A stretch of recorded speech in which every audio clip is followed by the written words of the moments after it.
साथियों, आपको जन्म शताब्दी पुस्तक माला 60 तप और योग के मार्मिक पक्ष प्रवचन श्री राम शर्मा आचार्य पढ़कर सुना रहे थे। पृष्ठ 24 से पढ़कर सुनाते हैं, आइए सुनते हैं। योग से सिद्धि। समाधि का एक वर्णन आता है। पंजाब में एक महात्मा थे, संत हरिदास जी। उस जमाने में पंजाब के शासक महाराजा रणजीत सिंह थे।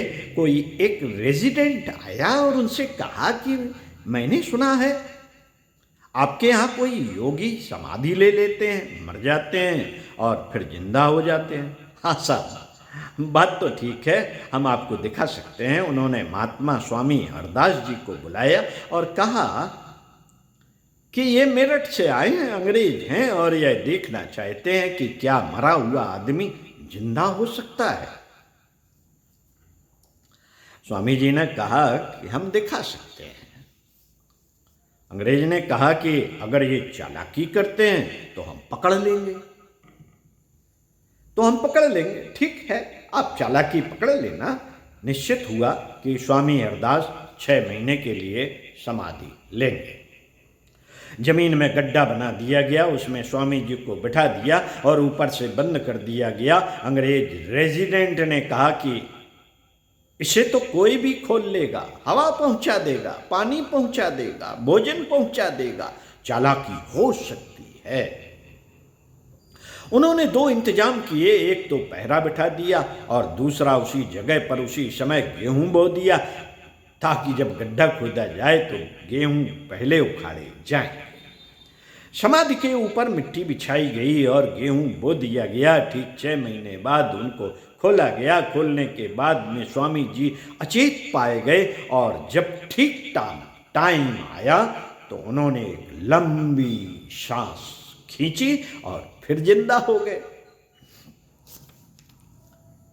मित्रों, पुराने जमाने की बात मैं नहीं कहता हूँ, यह तो मैं अभी की बात कह रहा हूँ कि योग के द्वारा सब कुछ हो सकता है। इससे हम अपने शरीर पर नियंत्रण कर सकते हैं, हृदय को बंद कर सकते हैं, हृदय को चालू कर सकते हैं, अपने शरीर के नए नए जीव कोशों को उल्टा पुल्टा कर सकते हैं। हमारे जो हार्मोन्स गर्म हैं उन्हें ठंडा कर सकते हैं, ठंडे को गर्म कर सकते हैं। ये किससे कर सकते हैं? यह सिद्धियों की बात कह रहे हैं, समझदारों की बात कह रहे हैं कि हमारे भीतर जितनी विशेषताएं हैं उन्हें अतीन्द्रिय विशेषता कहते हैं। इन अतीन्द्रिय विशेषताओं की क्षमता को जगा लेना ध्यान योग के द्वारा संभव है।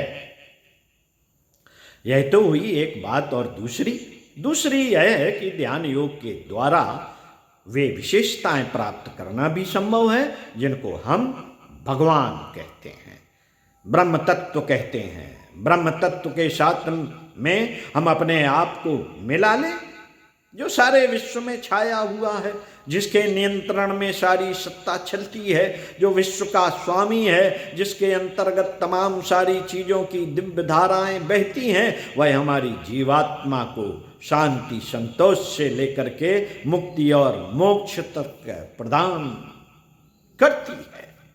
एक स्थिति यह है, दूसरी स्थिति वह है जिसमें सिद्धियां रहती हैं, चमत्कार रहते हैं। हमारे 5 शरीरों कोशों में विशेषताएं भरी पड़ी हैं, छिपी पड़ी हैं। सौंदर्य हमारे शरीर में छिपा पड़ा है, बल हमारे शरीर में छिपा पड़ा है, श्रम करने की क्षमता हमारे शरीर में छिपी पड़ी है।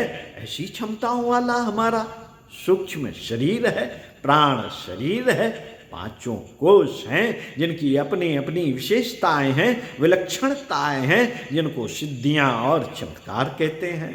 इनको प्राप्त करने के लिए क्या करना पड़ेगा?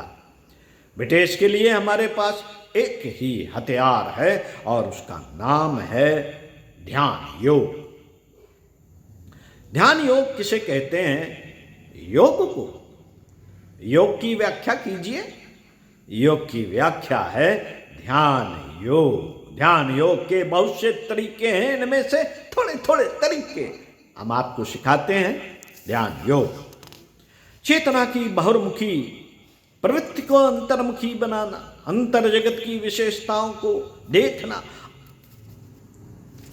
आत्मा के स्वरूप और लक्ष्य को समझना जैसे प्रयोजन ध्यान द्वारा ही संपन्न होते हैं। ईश्वर पदार्थ परिधि से ऊपर है, उसकी समीपता शरीर से नहीं चेतना के समीप, चेतना के पहुंचने से ही बन पड़ती है। यह कार्य भी ध्यानावस्था में ही संपन्न हो सकता है, ईश्वर प्रत्यक्ष नहीं है, इसलिए इसका सानिध्य अनुभव भी काय कलेवर और उसकी इंद्रियों की सहायता से नहीं हो सकता।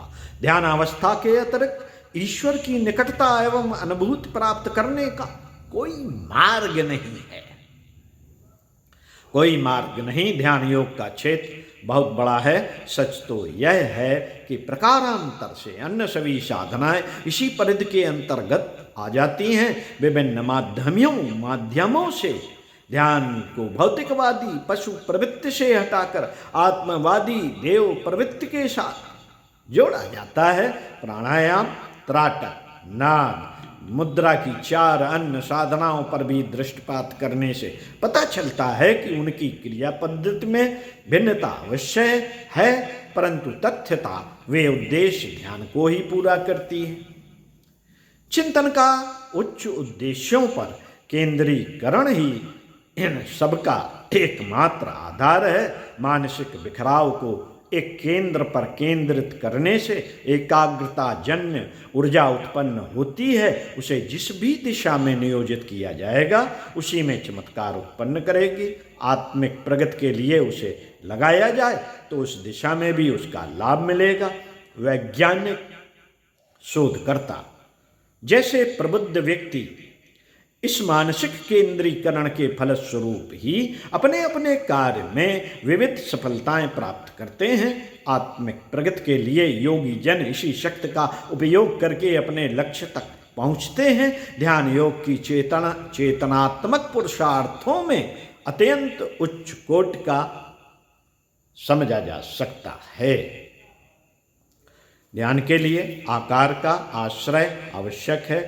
साधना का प्रमुख अवलंबन ध्यान है। इस प्रयोजन की पूर्ति के लिए परब्रह्म को प्रकाश पुंज माना जाता है। प्रकाश पुंज की ईश्वर प्रदत्त प्रतिमा सूर्य है। उसी की छोटी बड़ी आकृतियां बनाकर निराकारवादी ध्यान करते हैं। दृश्यमान प्रकाश को ज्ञान और ऊर्जा का प्रतीक माना जाता है। परब्रह्म परमात्मा की सविता के रूप में इसी आधार पर प्रतिष्ठापना की गई है।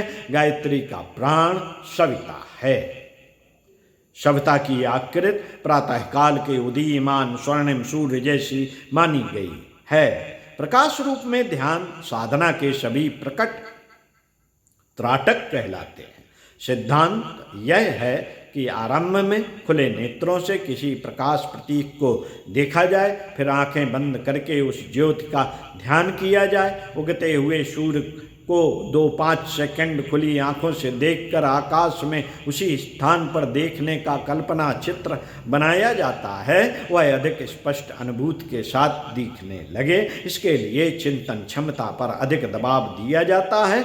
सूर्य की ही तरह चंद्रमा पर किसी तारक विशिष्ट पर भी यह धारणा की जाती है प्रकाश को भगवान का प्रतीक माना जाता है और उसकी किरणें अपने तक आने की, चेतना में प्रवेश कर जाने की, दिव्य बलिष्ठता प्रदान करने की धारणा की जाती है।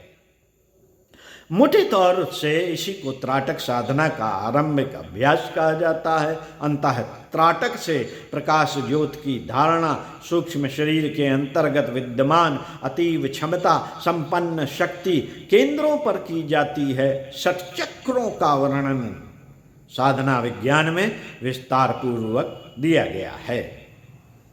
उन्हें जागृत बनाने के लिए जिन उपायों को काम में लाया जाता है उनमें एक यह भी है कि उन केंद्रों पर प्रकाश ज्योति जलने का ध्यान किया जाए। मूलाधार, स्वाधिष्ठान, मणिपुर, अनाहत, विशुद्धि और आज्ञा चक्र, ये 6 चक्र हैं। उनके स्थान सुनिश्चित हैं। उन्हीं स्थानों पर प्रकाश को धारण करने से उनमें हलचल उत्पन्न होती है और मूर्छना जागृत में बदल जाती है। दक्षिण मार्गी साधना में जागरण की प्रक्रिया ऊपर से नीचे की ओर चलती है और वाम मार्गी में नीचे से ऊपर।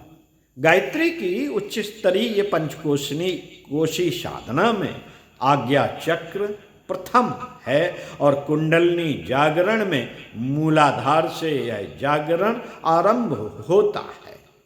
इससे आगे का अभ्यास अंतःत्राटक का है। दोनों नेत्रों के बीच आज्ञा चक्र है, इसे तृतीय नेत्र भी कहते हैं। ध्यान योग में अंतःत्राटक का अभ्यास आज्ञा चक्र से आरंभ होता है। सूर्य या दीपक की लौ का प्रकाश आज्ञा चक्र के स्थान पर किया जाता है और विश्वास किया जाता है कि उस अतिरिक्त ऊर्जा के पहुंचने से उस केंद्र में आलोक उत्पन्न होता है और प्रकाश से सूक्ष्म शरीर में अभिनव उष्मा का शक्ति संचार बढ़ता है। आज की बात समाप्त। ओम शांति।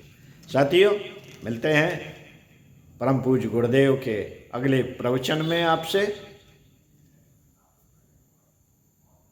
जन्म शताब्दी पुस्तक माला 60 के बाद 61, 62, 63 जितने भी ये पुस्तक माला के क्रम है, इनको आप अपनी आवाज़ में पढ़कर सुनाते रहेंगे। सुनते रहिए कुछ अच्छा और पढ़ते रहिए कुछ अच्छा। चिंतन मनन करेंगे तब मजा आएगा।